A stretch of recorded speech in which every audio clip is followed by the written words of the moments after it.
Si tu veux savoir si l'ami est celui qu'il prétend vraiment, et savoir s'il a dans le sang du courage ou du vent, les montagnes sont là pour ça, vers les cimes avec lui, vas-y, dans la même cordée liée. Tu sauras qu'il est si très vite accablé, crevé. Il se traîne, il se braque et craque, trébuchant sur le roc crissant, s'il s'écroule en braillant. Celui-là n'est pas un des tiens, arrache-le de ta vie sans cri. On n'amène pas cela là-bas et on ne les chante pas. Mais s'il n'a pas bronché, flanché, même sombre et méchant marchand, et quand t'as dévissé, glacé, ses mains t'ont pas lâché, s'il te suivait comme au combat, debout ivre au sommet, soudé, c'est que les yeux fermés tu pourras compter sur celui-là. S'il te suivait comme au combat, debout ivre au sommet, soudé, c'est que les yeux fermés tu pourras compter sur celui-là. En tout cas, bonjour Martin. Bonjour Xavier. Donc, est-ce que ça te dirait de te présenter avant qu'on commence plus l'entrevue? Oui, je ne sais pas comment vous avez trouvé mon studio caché ici, mais je suis Martin Lascelles. J'étais musicien et ingénieur de son à Londres et j'avais un studio d'enregistrement là-bas. Et il y a presque 10 ans, j'ai décidé de quitter Londres et de chercher une vie différente à la campagne en France. Et comme ça, je me trouve à Montbazillac maintenant. D'accord. Et justement, à Londres, est-ce que tu peux nous raconter, je ne sais pas, par exemple, avec qui tu as fait des enregistrements, des gens connus ou avec qui tu as aimé travailler en tout cas? Oui, j'ai eu de la chance de travailler avec quelques super artistes. Je faisais beaucoup de style, genre danse, R&B, ce genre de trucs. Aussi, j'ai eu la chance d'enregistrer aux États-Unis, à Austin, avec des grands musiciens de country aussi. Donc comme, par exemple, tu peux nous... Comme j'ai fait 2 albums avec un chanteur qui s'appelle Darden Smith. Et les musiciens que nous avons utilisés, par exemple, il y avait le claviste de Stevie Ray Vaughan qui a joué. Moi, je suis pianiste. Et là, je disais rien. Quand j'ai vu comment il a commencé, je dis, ben, laisse tomber. Et en style boogie-woogie? Non, pas trop, non. C'était plutôt country. C'était vraiment country pur. Oui, non, à cette époque, c'est la naissance de old country, alternative country. D'accord. Donc là, il y a un peu de rock dans un format à peu près les paroles très country, mais un peu plus de batterie, un peu plus de vraie basse, ce genre de truc, mais un peu moins de blues. D'accord. Et à Londres alors, t'as enregistré qui? À Londres. C'est toujours difficile de dire directement comme ça, mais par exemple, j'ai enregistré Lisa Stansfield, qui est bien connue. Oui, je connais, ouais. Je travaille avec Kim Mazel, je travaille avec un DJ qui s'appelle Carl Cox, qui à cette époque était très bien connu. Son premier tube était fait dans mon studio et j'étais le compositeur, oui, et le co-producteur aussi. Ce qui t'a permis de pouvoir t'acheter une maison dans le sud de la France. Exactement. Copyright. C'est très important. Quand j'avais 16 ans, quelqu'un m'a dit il vaut mieux si tu arrives à toucher les royalties de temps en temps. C'était mon frère qui m'a dit ça, qui est plus âgé que moi, batteur. Et moi, je me disais, ça c'est une bonne idée. Et donc, toujours, j'étais un peu dans le... Soit j'ai composé pour les autres aussi. Et j'étais arrangeur aussi? Oui. D'accord. Oui. Ça dépend des fois quand je travaille par exemple avec les chanteuses, c'est moi qui ai joué presque tous les instruments parce que j'ai une super boîte à rythme. je faisais la programmation et tout ça, mais je ne joue pas guitare. D'accord. Donc il y avait toujours un guitariste qui est venu pour meubler un peu un truc un peu trop clavier. Mais c'était, oui, je travaille comme ça. Alors, ils sont où tes disques d'or et tout Ah bon, j'ai pas trop de disques durs. J'ai une super plaque là-bas pour un truc que j'ai vendu plein de copies. Ouais, quand j'avais 16 ans, mon, j'ai oublié. Mon rêve était d'avoir un numéro 1, mais dans ce genre de musique, ça veut dire soul, Ben oui. soul R&B. Mais pour un anglais, surtout un anglais blanc, ça c'est absolument, normalement impossible. Et en fait, pas des trucs qui est arrivé un peu par hasard. En fait, j'ai réussi. J'ai en 87, j'ai une grande tube qui était numéro 1 dans cette truc. Mais devant tous les artistes que j'ai entendus, que j'ai écoutés quand j'étais en train d'apprendre mon métier, étaient derrière moi. Donc, à numéro 2 était Michael Jackson. Après, il y avait Prince. Tous les gens que j'admire et j'admire maintenant. Mais on a réussi d'avoir le plus grand disque pour 2 semaines comme ça. C'était vraiment... même maintenant, je suis très très fier parce que il n'y a pas beaucoup d'Européens qui peuvent dire ça. Non, on est d'accord. Et tu me disais, juste avant qu'on commence, que tu préfères le studio à la musique, et je veux dire à la musique live. Est-ce que tu peux développer ça? Oui, oui, j'ai tourné beaucoup avec un groupe qui s'appelait Latin Quarter. Nous avons eu un grand tube en Europe, pas trop en France, mais quand même on a joué à Paris. Mais on a tourné beaucoup en allemand, en Scandinavie, tout ça. Et en fait, le truc qui me gênait, on jouait à peu près les mêmes morceaux tout le temps. Il y avait beaucoup de chance ou malchance. S'il y avait une mauvaise son, c'était moins bien. S'il y avait un bon public, c'était mieux et tout ça. Moi, j'aime bien le côté de studio où tu imagines le morceau, comment tu peux développer un morceau, l'ambiance dans le morceau et tout ça. Tu suis ce truc. S'il y a quelque chose qui ne va pas, tu peux le jeter, tu mets quelque chose d'autre et éventuellement, tu as à peu près ce que tu as imaginé dans ta tête, avec les autres forcément, parce que tu discutes beaucoup avec l'artiste et tout ça. Éventuellement, tu arrives à une sorte de perfection. Bon, c'est pas perfection, mais tu vois ce que je veux dire. Tu arrives à un truc que tu as cherché musicalement et dans le studio, tu peux le faire avec tous les claviers, les samples, les ordinateurs, les autres musiciens, les autres qui fournit des bonnes idées. Tu arrives à avoir vraiment le disque tu as rêvé. Et là, en concert, tu n'arrives pas normalement. Et donc, tu préfères le processus de création. Oui. C'est ça, le Exactement. moment où... D'accord. Exactement, oui. Et en fait, tu es profondément dans un morceau pour quelques jours ou quelques morceaux pour quelques jours. Et à la fin, quand tu as fini avec cet artiste, le fait de...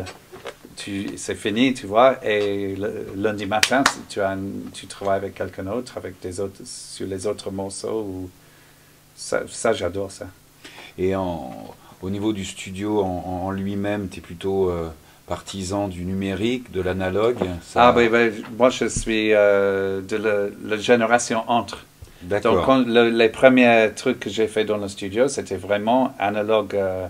Même les groupes qui jouaient vraiment ensemble, on a ajouté les voix et tout ça. Mais au début, c'était les vrais batteurs on devait répéter les morceaux et dans le studio, on a fait les morceaux comme ça. Ben après, forcément, ça a développé. Il y avait Midi qui est venu en 80, j'ai oublié exactement, 4, un truc comme ça. Et forcément, comme claviste, j'étais obligé de suivre tout ce qui est devenu en fait studio maintenant.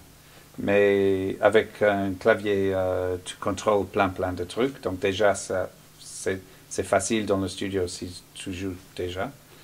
Après, j'ai eu de la chance de rencontrer une super ingénieur de son de New York qui m'a montré pendant des mois comment il a fait ses disques. Et Alors, qui ça? Il s'appelle Jason Casaro. D'accord. Il travaille beaucoup avec Nile Rodgers et Chic. Et à cette époque, la même chose, c'était vraiment mon rêve même de rencontrer quelqu'un qui connaît un mec qui a fait des disques comme ça. Et donc j'étais à côté de Jason pour quelques mois pendant qu'il il produisait l'album de Latin Quarter. D'accord. Et il était super gentil. Il m'a montré plein de trucs. Normalement, tu ne vois pas. En Angleterre, les gens sont un peu, ils gardent le son un peu secret. Ils ne te montrent pas.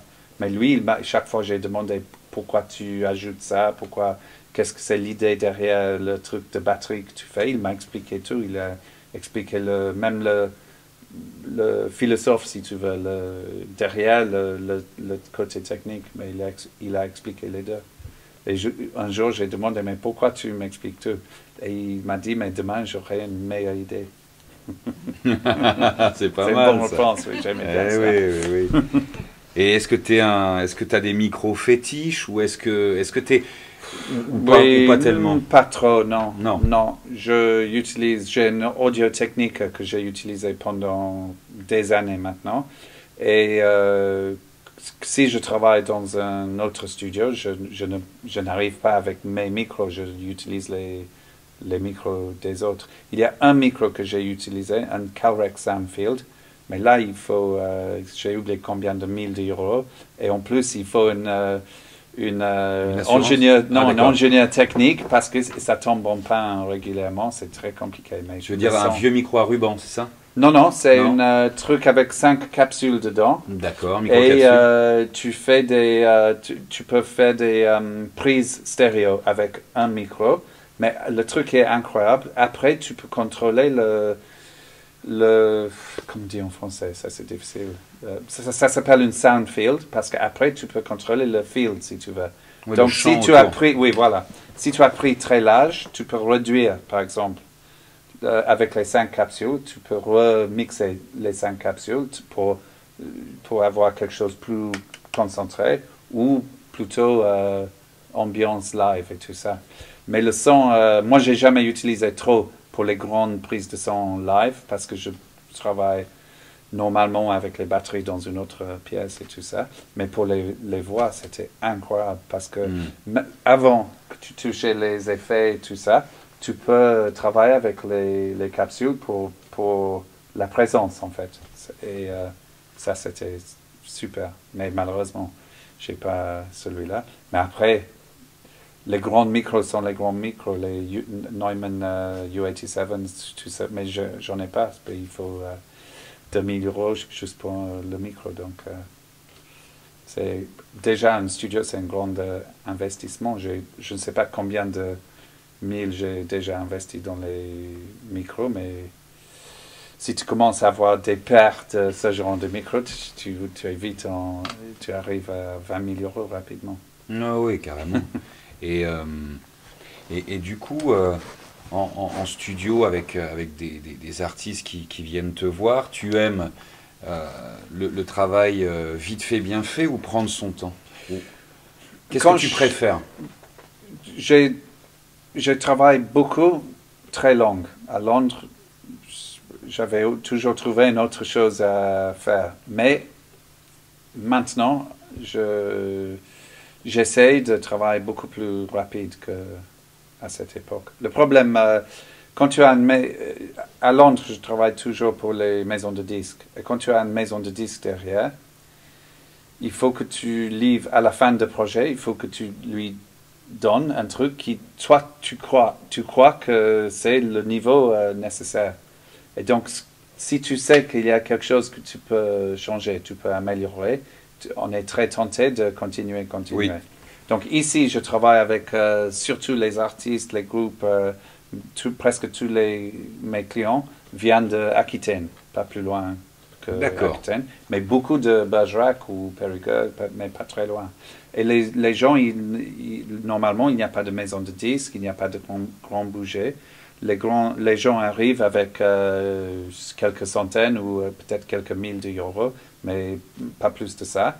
en disant, c'est ça que je veux faire. Et moi, j'ai le constraint de le bouger. Mais ça ne me gêne pas parce qu'on dit, OK, si on va réussir de faire ça dans le temps, il faut travailler comme ça, j'explique bien avant comment Qu'il soit prêt. il faut. Oui, exactement, oui. Et après, on attaque à fond pour essayer de faire le maximum possible. Mais pour moi, c'est le truc que j'ai appris. C'est facile de... Bon, on a déjà parlé un peu avant. C'est facile de faire les enregistrements plats. Mais le truc, c'est de trouver quelque chose un peu de magique. Et des fois, le magique devient des erreurs, ça devient de l'enthousiasme du groupe ou de l'artiste, ça devient de l'énergie du groupe ou du monde qui sont dans le studio.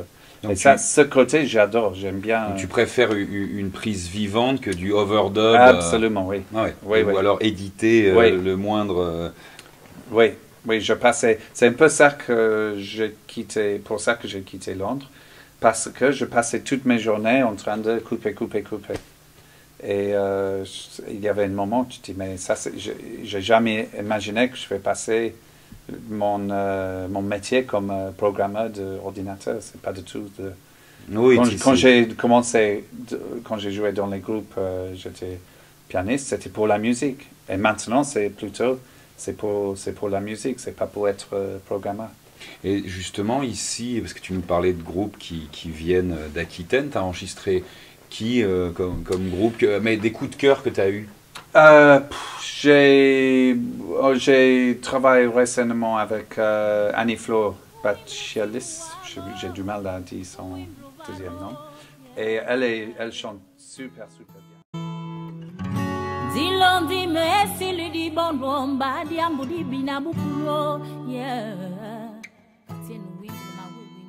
Elle est probablement la meilleure chanteuse avec qui j'ai travaillé depuis que j'ai déménagé ici. Et ça, le premier truc qu'on a fait ensemble, il y a un peu de magique dedans.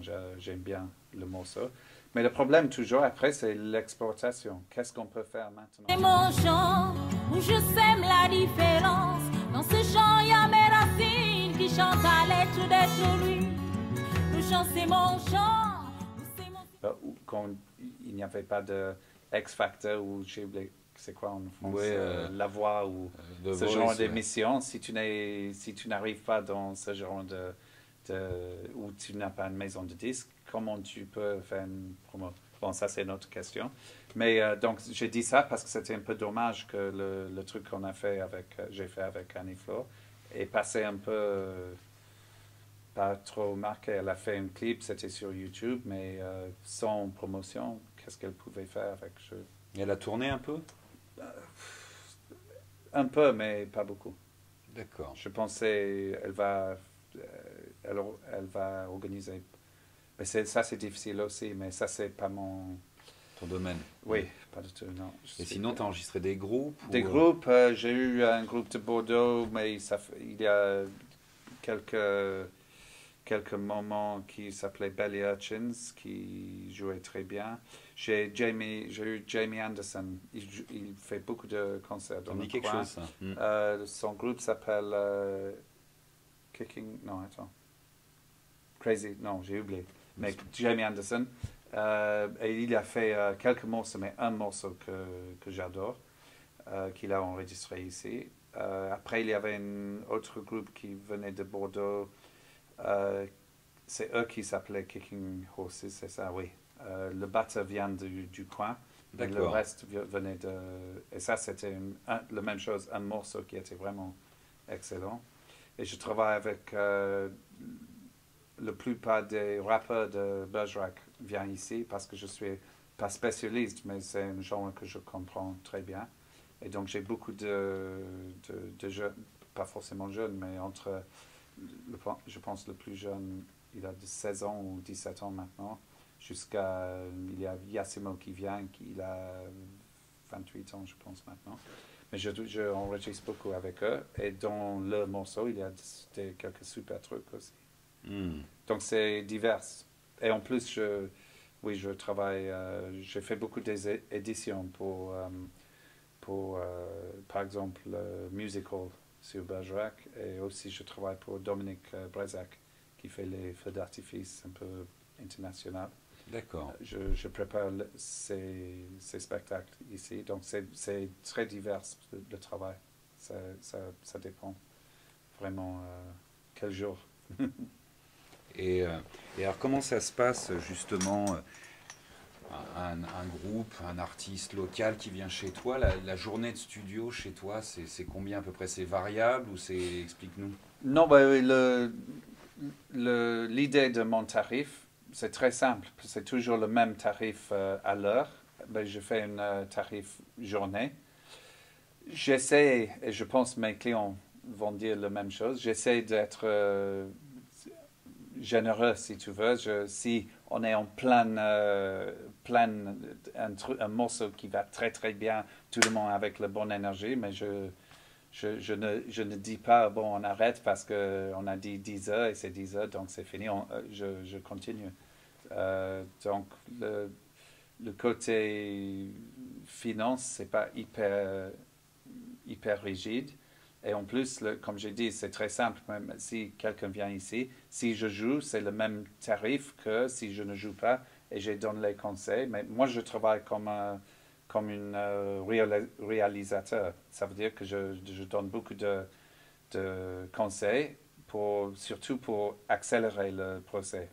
Et si les gens veulent que je dise, bon, il vaut mieux, c'est très long, il vaut mieux couper quelques refrains, je peux dire ça. S'ils veulent jouer exactement ce qu'ils ont préparé, ça ne me gêne pas non plus. Si il sait qu'est-ce qu'il veut faire, je prends le rôle d'ingénieur de son et je ferme un peu ma bouche. Mais s'ils veulent des conseils, je le donne, aucun problème. Et on peut te trouver sur Facebook, sur...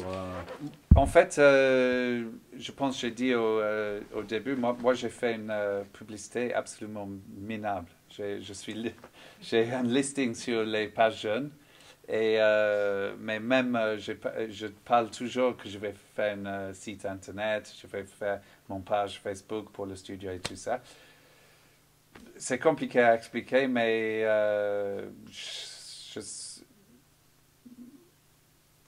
je me sens toujours très proche de faire mon grand publicité pour lancer peut-être le studio. Parce j'ai des chambres ici, je peux héberger les groupes et donc tout faire ça. Des résidences, Oui, tout ça. oui. Ouais. Mais je pense, peut-être j'ai peur, c'est pas le bon mot, je ne veux pas rentrer dans le mode où je passe toutes mes journées collé sur l'ordinateur. Mais, donc, tu fais confiance à la rumeur, au bouche à oreille. Oui, qui marche très voilà, très bien. C'est ça, pour Oui. ça qu'il y a... Oui, oui. En tout cas, merci beaucoup. Merci à vous Ouais. pour venir ici pour découvrir. Avec plaisir.